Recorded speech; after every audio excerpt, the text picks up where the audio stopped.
Hey Matt, welcome to P&G, welcome to Cincinnati. Thank you so much. Most importantly, welcome to the Heritage Center. We got a lot in store for you today. I've got about 185 years worth of stories to share with you and why we share them and why we save them. So if you're ready, we'll go inside. I'm ready. Let's do it. Let's do it.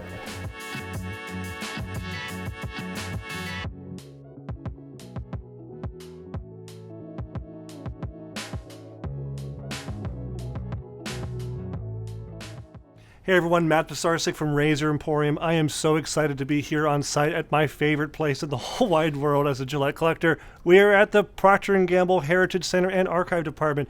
I am joined by none other than Greg McCoy, the Senior Archivist of the Heritage Center. Greg, thank you so much for having us out here. Matt, you're very welcome. Glad to have you. So what exactly is the Heritage Center? What do you guys do here? The Heritage Center is a unique organization within P&G tasked with collecting, preserving, and sharing and inspiring our employees with our heritage. That is a very good, concise statement.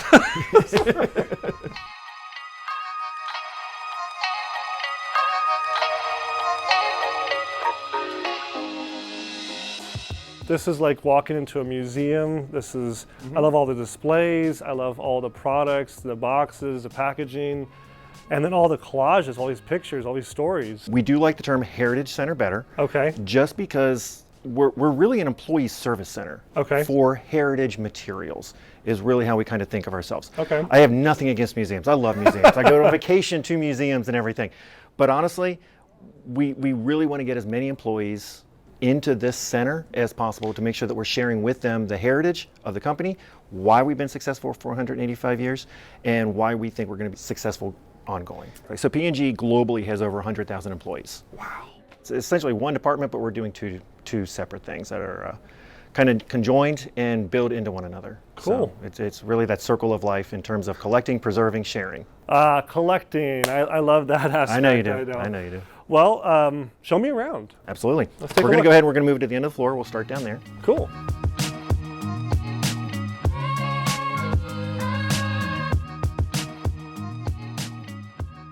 So Matt, this is our origin story display. Here they are. It's William Procter and James Gamble. So they were real guys. Absolutely. They're competitors. Do you know? Did I ever tell you why they go into business together, though? Stronger together? No. Okay. It's all about family. Married relatives? Yep, that's it. You're getting there. So they married sisters. They court and marry sisters.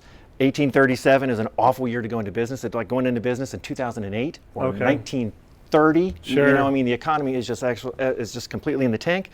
And it's their father-in-law. Okay. Invites them to dinner, sits them down, and kind of lays out the Men, you got to work together now. Yeah. Okay. You've got to take care of my daughter. You got to take care of my grandkids. I think you can do that better together than you can apart. And they see the wisdom of this, so they absolutely go into business together. And it's a matter of, how are we going to differentiate ourselves? How are we going to? There's 14 other people competing for these raw materials and for these consumers. But the reason that we were successful was because of the way that we conducted our business. And this is still the foundation for our business today, which was based upon their own personal insights, and that was we're just going to be upfront and honest with our consumers and our customers. And I know you're giving me that look, you got that eyebrow raised, you're thinking, that's it? You can't, Greg, I'm not that naive. And the fact is, in 1837, just simply being honest with your customers and consumers was a game-changing innovation. It was the era of snake oil, right? Exactly. It was all these, get rich quick schemes, and this is magic tonic, and So you actually buy a crate of 100 candles from P&G. You get 100 candles? Get 100 candles. Okay. You buy 8-ounce bar of soap. It's actually 8 ounces? And it's pure soap. Right. So those kinds of things, those small little things, just that attention to detail earned us the business of the wealth of consumers in the area. I mean, many of them switched over from their current products over to us. By the 1850s, we have our first $1 million in net outside sales. And again, this is before we have any brands, before we're really even advertising. All we're doing is being honest with our customers and consumers. The historian in me, the guy who loves all the tangible, physical collectibles, I see these beautiful things. Are these actual original candles and actual crates, these kind of replicas? No, so everything you see here is original, so all the crates, all the bars of soap, everything is absolutely an original piece. January 88, now that's 1888? Yes. Wow. Absolutely incredible. That's something you need the white gloves on to touch? Yeah. Yeah, that's why we keep it in a locked case. Yeah, too, okay. when folks kind of picking that up.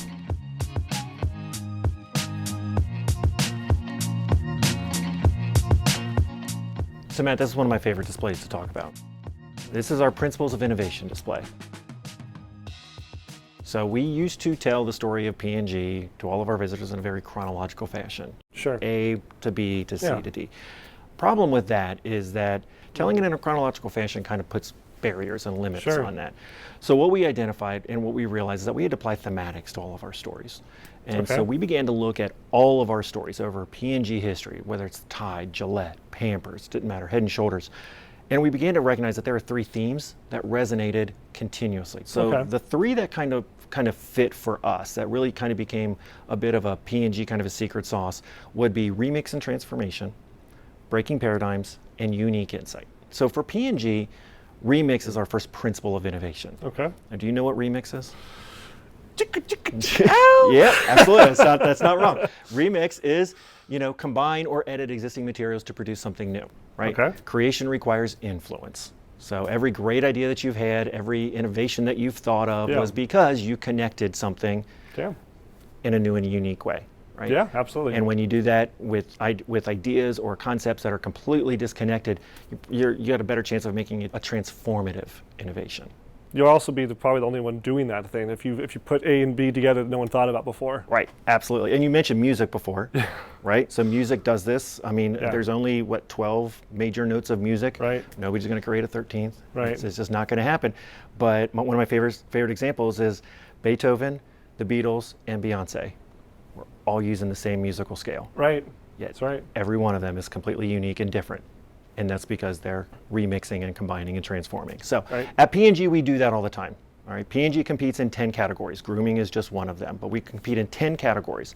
And so what we want to do is that we want to challenge our employees to think and connect not just within their category. We don't want them to get siloed and think about just their projects or Yeah. their problems, right?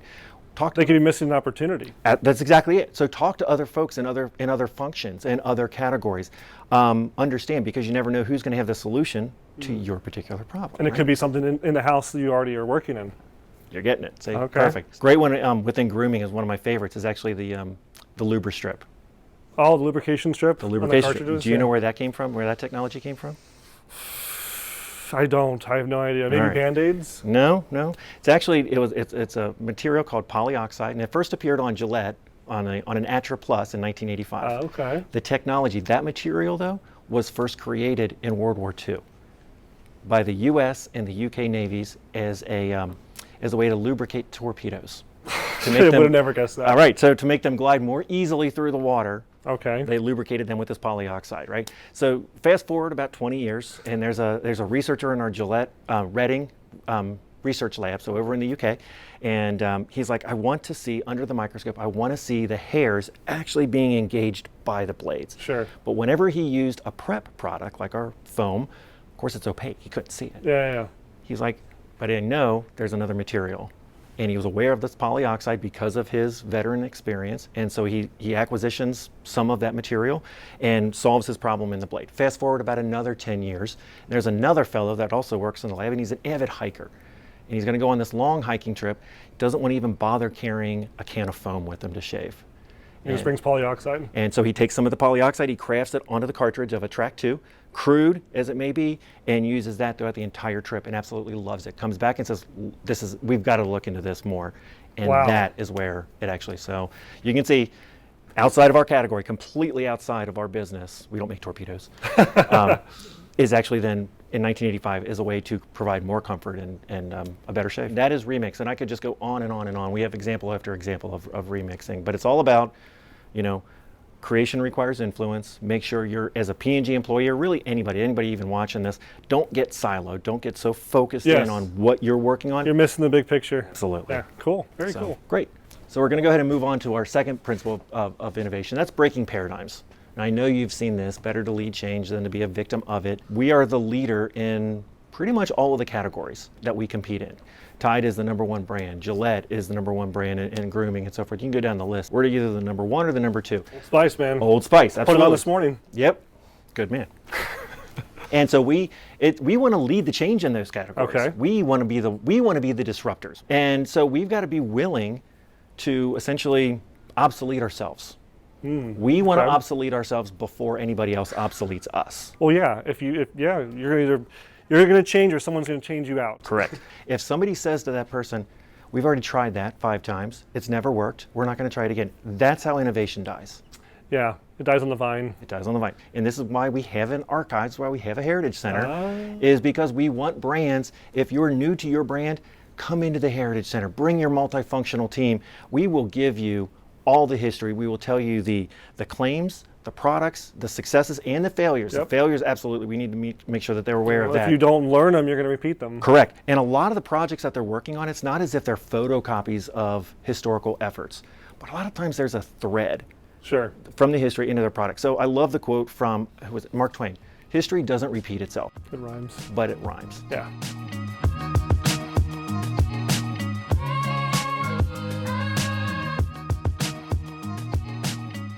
I've got to ask, because I am a huge, everyone knows, me as Mr. Gillette. Yep. But I am equally, I love Old Spice. I personally use Old Spice. I'm just saying that for the cameras today. And obviously I have some of the old... I didn't pay you to say that. No, you didn't.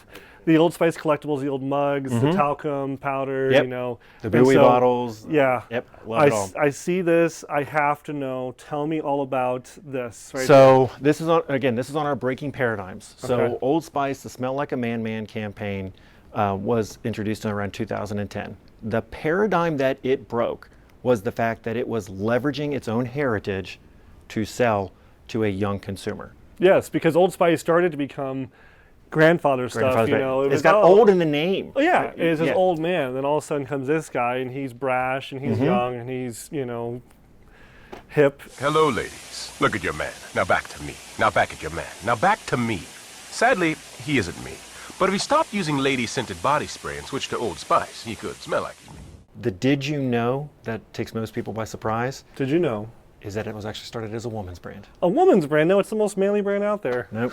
Well, it wasn't always. Okay. So it was originally introduced. Let me get my tools of the trade on here. He's got the white gloves. You got to put the white gloves on because so it was created by a gentleman by the name of William Schultz, and Oh, he created the original scent for Old Spice by remembering just different herbs and stuff that his mom would just continuously boil on her stove Interesting. as he was growing up. And so he went ahead and he was able to reproduce that, bottle it, and he created early American Old Spice. early American Old Spice. And what he would do is that he would sell various kits Whoa. and so forth, wholly focused on the female gender. Can I read this? I have to. Yeah, go for it. 'Tis the mark of a lovely lady that her trunk is well packed and neat, whether moving or traveling. The lady who is charming and sweet knows the addition of fragrance is delicately discreet. Well done. You should go into theater. So, Old Spice was available from Schulten. It was up for sale. We went ahead and we acquired it primarily so we could expand that brand into what we call APDO, which is antiperspirant and deodorant. Right. So we had a women's, we had a unisex, we wanted a male product Okay. to kind of represent that category. So we acquired it. And over time, slowly, what happened is that if we were to do a brand session on Old Spice, what you see is the packaging changing, evolving, and not in a good way. Okay. So we're evolving away from Old Spice being the main brand name, and what we're adding underneath it is something like Red Zone. And I remember that. you see, and so the Red Zone, what you probably remember is the Red Zone got bigger Yes. and bigger and bigger, and we're minimizing Old Spice. So the reason we were minimizing Old Spice was because we were talking about those consumers that are younger, and it's Sure. got old in the name, that's grandpa's product. We're just going to go ahead and minimize that even more. So we're diluting the brand, essentially, and we're really just causing confusion, because is the brand Red Zone or is the brand Old Spice? Which one is it, and so forth.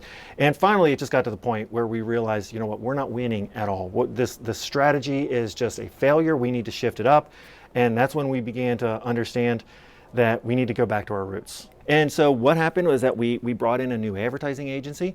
They essentially camped out here in the Heritage Center for about 3 days. Wow. And they went through every piece of print advertising. They went through every piece of TV copy.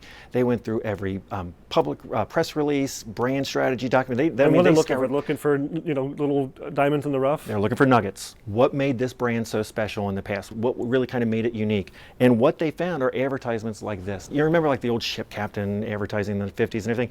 After that, they kind of transitioned to this really kind of a little bit brash, a little bit of brashness and everything.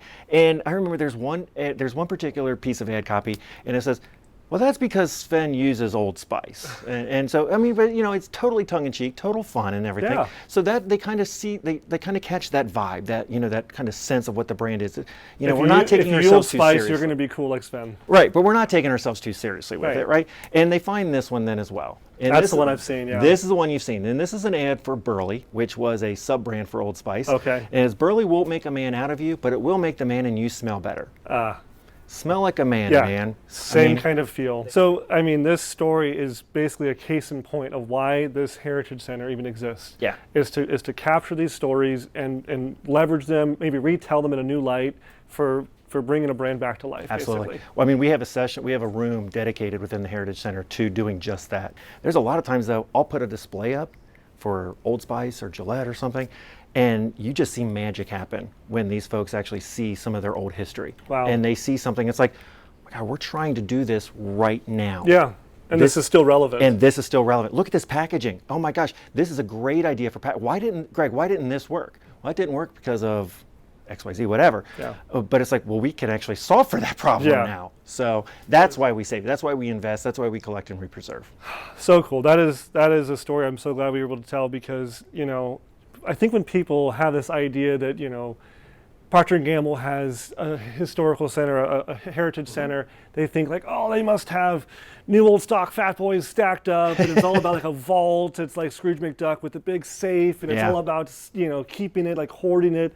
But it's really about these stories, it's about these successes, it's about telling that, and like I said, revamping it, reusing it. Right. It's so awesome. We want to inspire our leaders to go ahead, and I like to tell them they're not the first smart people to ever lead that business. That's right. So that's breaking paradigms, Very cool. I mean, then the final one is unique insight. Probably the most important. You want to get as close to consumers as you absolutely can so that you can anticipate what their needs are and so forth. So we do that at P&G through two things, and I mentioned one of them before, which is called an in-home. Which is where we actually give a consumer product and we go into their home and watch them use it. We want to be there when the consumers are using our products. Yeah. We want to ask them in a very anthropological fashion about how they're using it. Isn't this, back to, obviously, razor employment, shaving. Yeah. I mean, Gillette, they have like a whole shaving lab, right, where they watch people shave. We have multiple shaving labs, yes. I've always wanted to be there. So I've been in the lab. I've seen the lab. It's fascinating. And this is something it's not a new idea. Gillette's been doing this for years.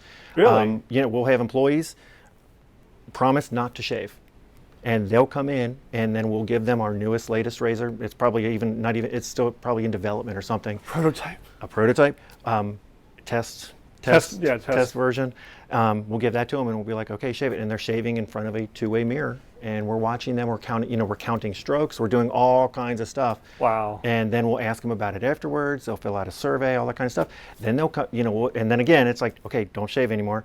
We'll ask them a couple days later. How does it feel? How long did you feel like before you had to shave? All that kinds of stuff. So yeah, absolutely. The thing with unique insight, you never know where you're going to find it. It's not like a dog that you can just summon, hey, I need innovation. Sure. Here, come here, innovation. So that's the big challenge to P&G employees. This is how we did it. So it's these principles of innovation. We remix. We're always trying to obsolete ourselves before somebody else can obsolete us. And then we're always looking for those what we call jobs to be done, those unsolved problems that consumers are having, and those are the opportunities for innovation.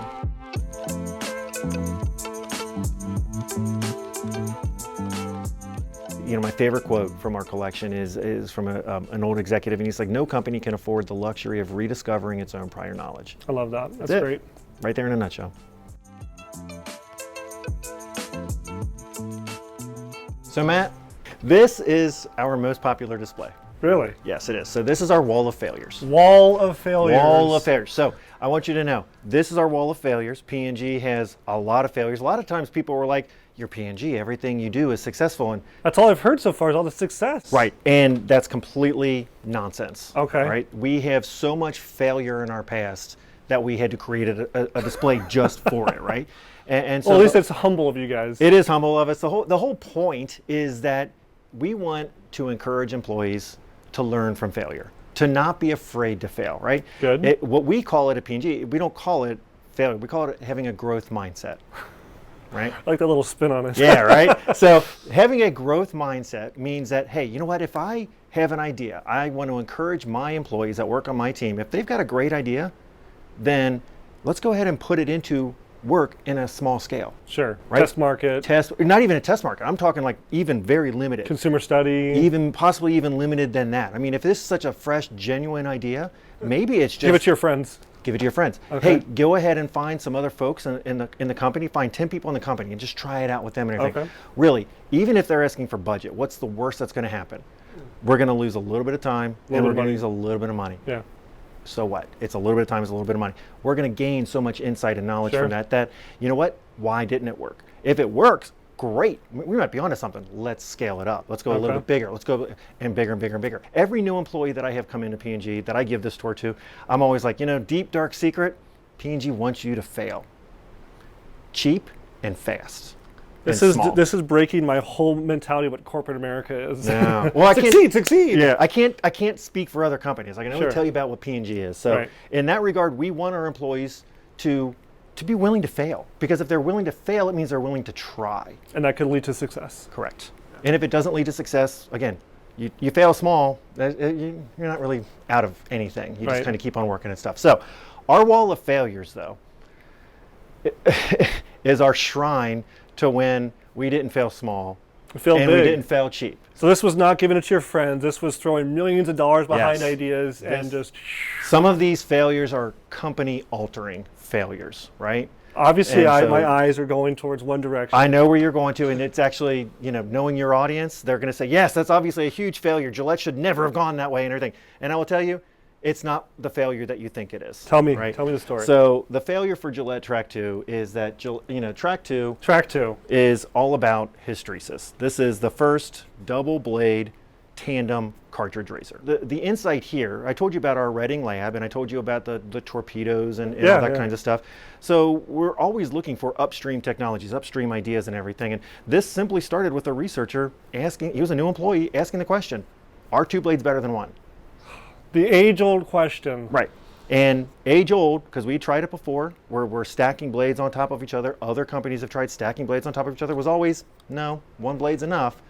This fellow, though, figured out if you space them the right distance apart, at the right angle, the first blade will pull the hair out, and before it has a chance to recede, boom, the second blade cuts along and cuts it. So that when it does recede, it actually recedes below the skin line and everything. That's hysteresis. He saw this happening under the microscope. And that's when he figured out the exact geometry, the exact distance apart, and everything like that. So we introduced Track 2 in 1971.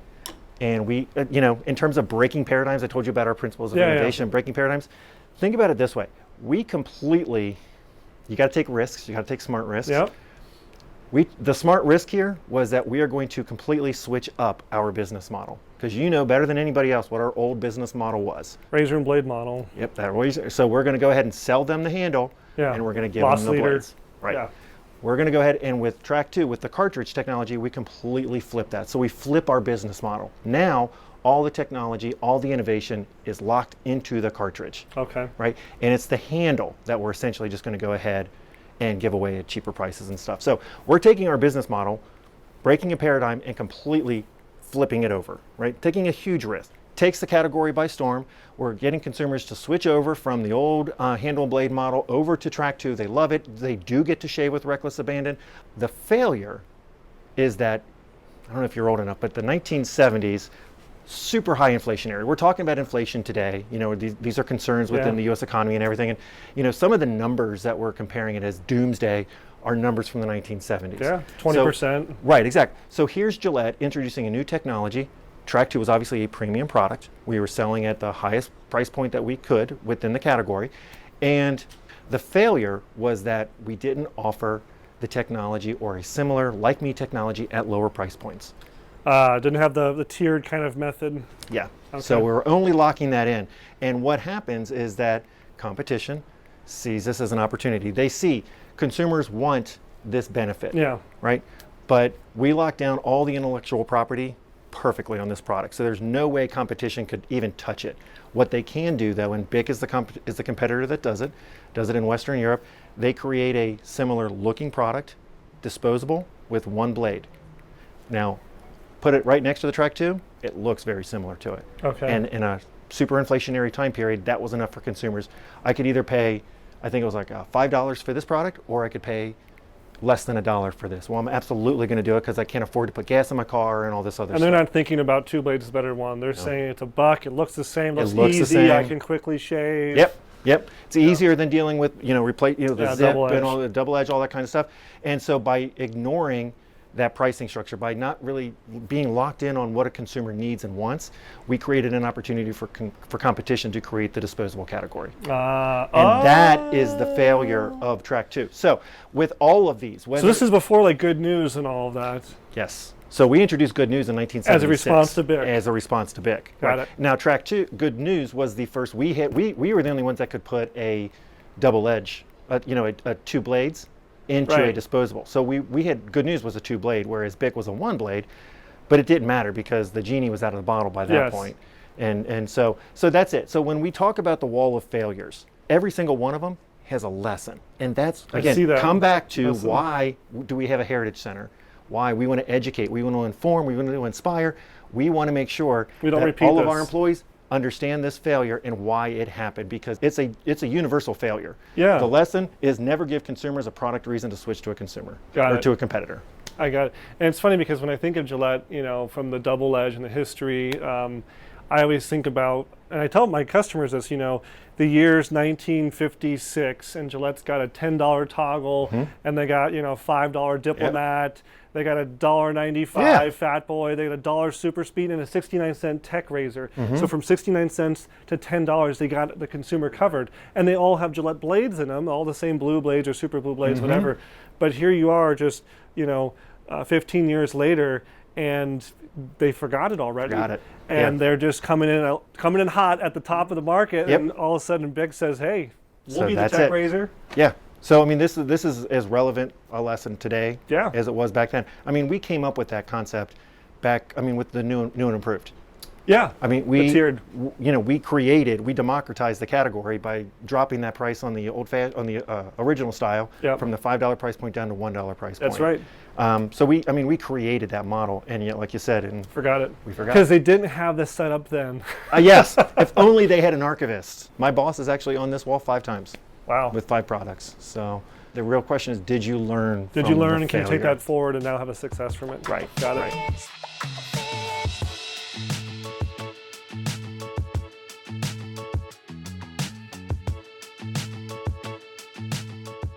Well, the moment's arrived. I'm in front of the Gillette case now. Now we're all engaged. Tell me all about it.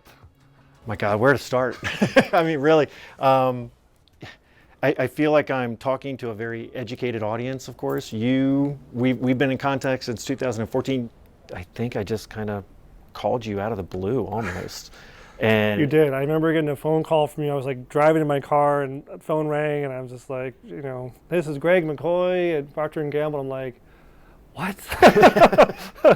I thought it was like the call of a lifetime. I was like, oh, they're going to call and buy me out. Sorry. And at the beginning, we were, that was very early in the business. And, I was like, man, this is my golden parachute. I'm ready to be done. I'm hanging the hat up already. Sorry.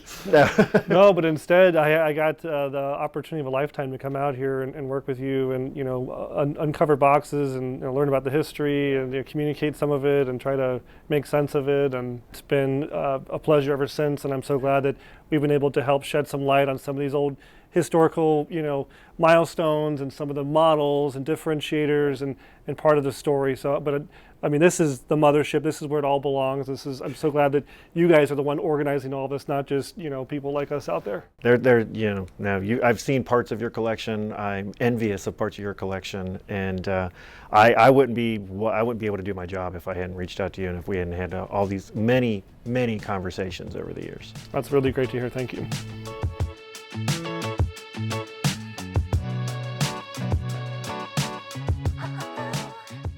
This is our case, and I will tell you, I want you to come back in a couple years and you're going to see that we've completely replaced this case and it's going to look even better than it does now. Is that an invitation, Greg? That is an invitation. You're always welcome back. So King Camp Gillette, he's looking at this razor, and it was one of the safety razors of the time period, had that axe-shaped blade on it. And in my mind, I see him as just about ready to flick this thing across the room. My God, what a waste. And as he's looking at the blade, he's like, everything behind that sharpest edge is a complete waste. Yeah, all this material, and all he needs is a cutting edge. Mm-hmm. That innovation, he sees it flat, sharpened on both sides, clamped together. And it was about 3 years after he had this idea of, and failure after failure after failure. I mean, he became the running punchline with his friends. Like, hey, how's that razor thing going along and everything? Shaving right. Nickerson meets him, sees that this guy's got a lot of passion, and this is a really fabulous idea. I mean, Nickerson created a more efficient light bulb than Edison did. Right. And so he says, I always love a good challenge. And this razor thing sounds like, not the handle, the blade. And the technology to sharpen a piece of sheet metal was like just, no one could do it. They tried and tried. Right.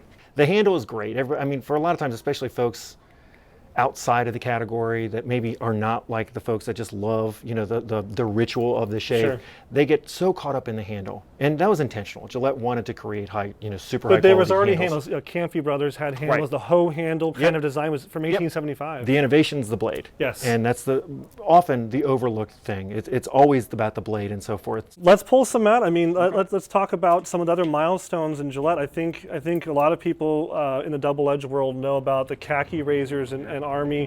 What did World War I do for Gillette? So World War I was interesting. The big thing was gas warfare. Right. Right. I mean, the Geneva Conventions had not been established yet. Gas warfare was tremendously mustard gas, and I mean, if you read up on it, just an absolute awful way to die. Absolutely. And so the armed forces, especially for the Allies in the Axis, they were issuing gas masks. The U.S. learned from the British Army that you had to have soldiers shaving regularly. If they didn't, if they were to grow that out, there was a chance that their gas mask would not fit properly. So really, if you weren't getting a good shave, you were kind of taking your life into your own hands. Wow. So the whole irony of it, though, was that these armies weren't issuing shaving kits, to the soldiers to actually execute this regulation. They were just recommending it? They were just recommending it, requiring it, but they weren't giving them tools to do it. Soldier would go off to war. Well, the family would be responsible for, kind of purchasing and then sending it over to them. So one of the things that Gillette did, this is a mock-up of one of our earlier ads. What's great at the bottom of it is that it's saying, you can go ahead and order one of these for your beloved, for your GI relative or whatever.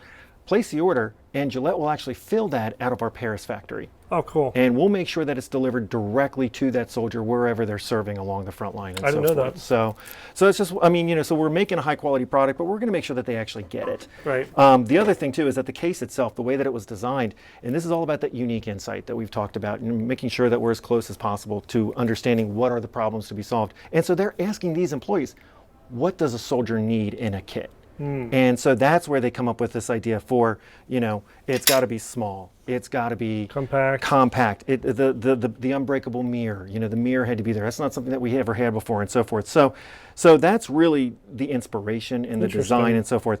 But there were ones that were proper U.S. Army on them. Yeah, absolutely. So eventually what happens is that the U.S. Army kind of comes to its senses and realizes, okay, we need these. We need to do this. And so Gillette is contracted to go ahead. And that's when you really see, if you look at Gillette's sales in you see this huge jump in our sales numbers. And that's because the U.S. Army, it's a government contract. They're saying we need... Who doesn't like those? Right. We need X million of these things and so forth. So we need them now. And that's why you see the property of it. My favorite one, I don't have it on display, is the Navy set. We've only got one of the blue Navy sets. I don't even have a Navy set. I need one, yeah.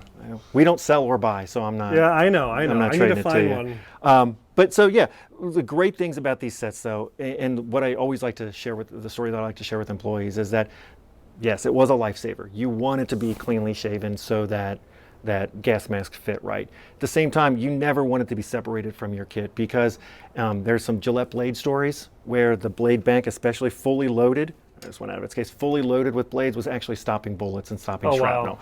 And there's a great picture of it where there's actually a bullet lodged directly into the blade. I saw that in bank. the blade. Yeah, so it's just wonderful. You never wanted to be separated from your shave kit. But when war ends, GIs come home, they're actually in this habit of shaving. And That's so what I was going to say, is that the other big takeaway from this wartime production is that these guys now, if they didn't use a Gillette before, now they've been at least familiarized, and now they're using one. And I bet most of them just took it home with them. Yeah. And now they got a built-in consumer boost. All these guys are buying Gillette blades now, and they're sold on Gillette. What was also changing was the perception of hygiene at the end of the war. And so if you were to check into any kind of a hospital or for any kind of a medical care, the first thing the staff would do would be to shave you, would be to eliminate any kind of facial hair, to remove, because facial hair was seen as dirty, it was seen as unclean. And so not only was it, hey, they had this habit from the trenches, but now it's actually with the Spanish flu going around, it was seen as a hygiene thing. And again, so that just kind of fueled that you need to shave on a regular basis and so forth.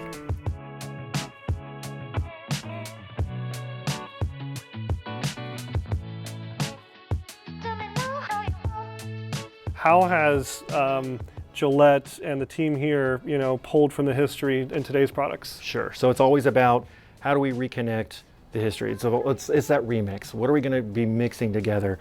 So I think you're going for a King C. Gillette. That's I was setting it up for you to punt it out of the park here. I assume that since you were sliding back the glass case and everything. I think all of our consumers, all of our fans out there know about the King C. Gillette line. I actually did a review, several reviews recently of these products. Of something you could find at the grocery store again, because again, getting into double-edged razors 15 years ago, you would find absolutely nothing at the grocery store. And so if you wanted to go find an old razor, you had to go to an antique store. But I think it's so cool that Gillette and P&G has made possible this opportunity to kind of go to the pharmacy again and be able to find a metal safety razor. Right. So I mean, King C. Gillette is based on learnings. I mean, to be totally transparent, yes, Gillette, we had runs within the history where it was shave for shaving's sake. Just shave, just get it all off, just get it away. Yeah. And what we would readily admit, we kind of lost focus on the fact that what you alluded to before, guys are doing this because they want to look their way. They want to look good the way that they want to look. And so we kind of just got lost in that a little bit.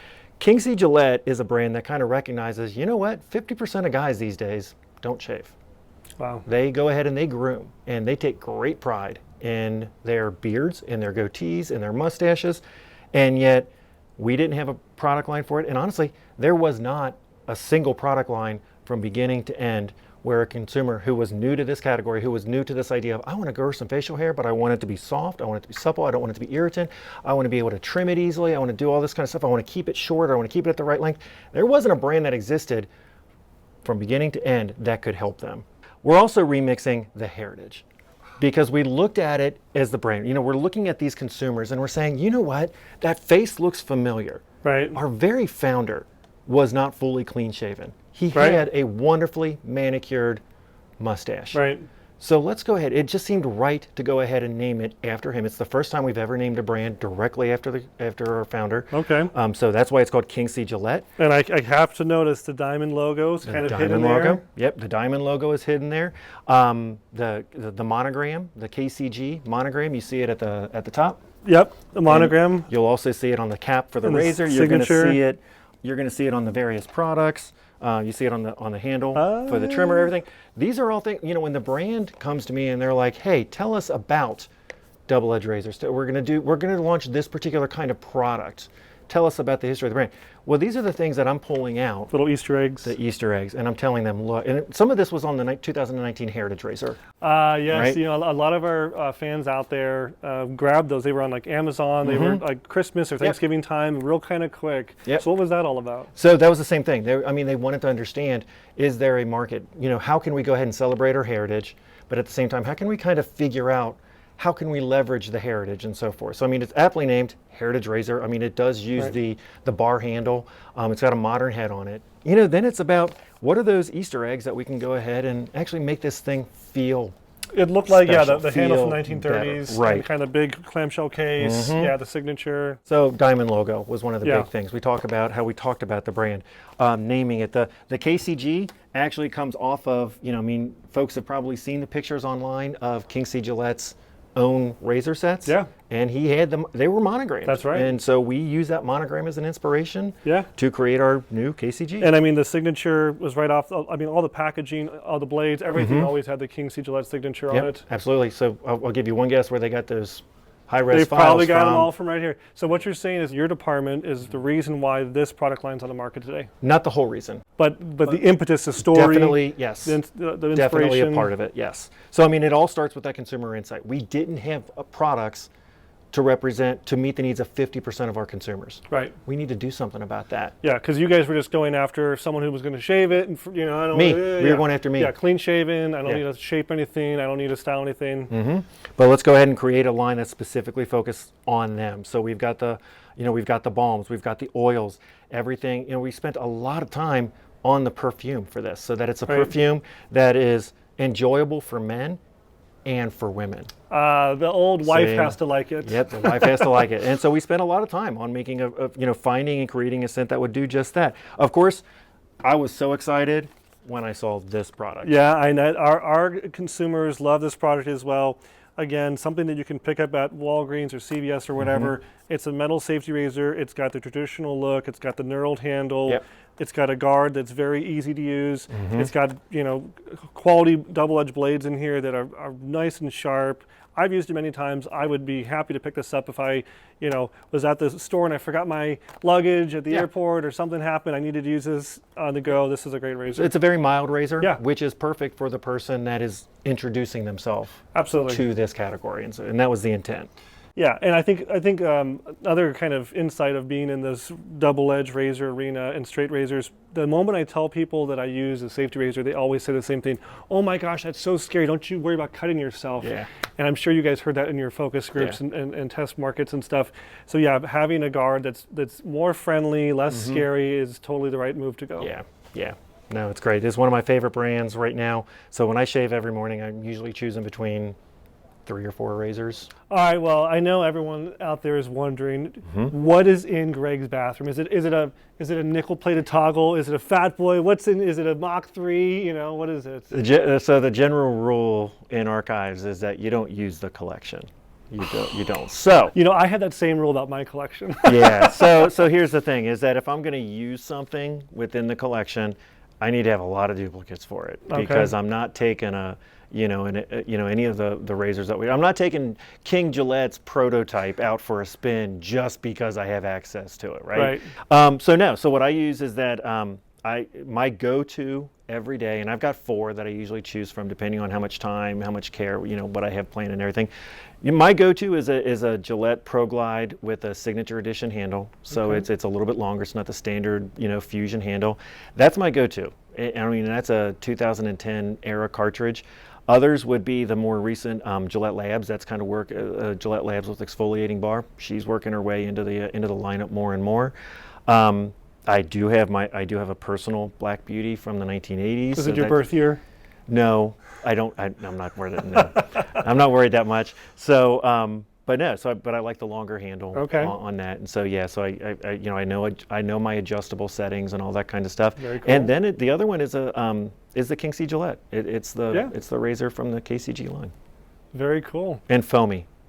Mr. Foamy? I've just the Gillette Foamy. That's my go-to prep. It's still being made. Yeah, I mean, that is my prep. Its origins from the 50s or something. Yep, absolutely. So, but it's our gels are great, but honestly, it's just this is where I get a little ritualistic with it, and it's just every time I do it, it reminds me of my dad. Okay. And so the sound. just a big thing of foam. Yeah. Sitting in. Probably waste more product, but I just love the aesthetics for it. Very cool.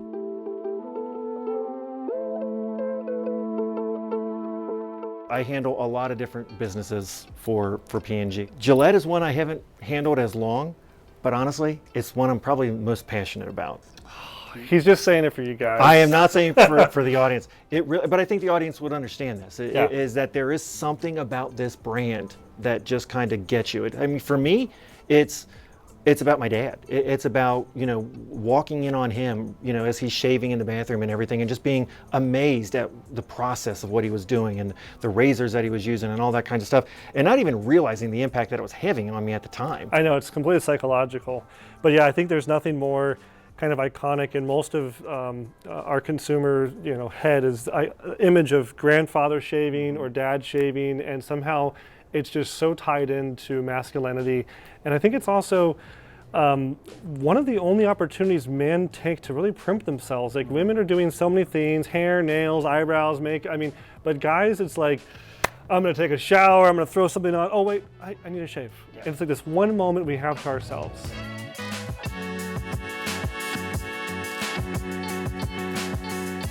Well, Matt, where are we, Greg? What is this? We are in the Holy of Holies. So in terms of the archives, this is our secure storage room that we keep on site here at our global headquarters.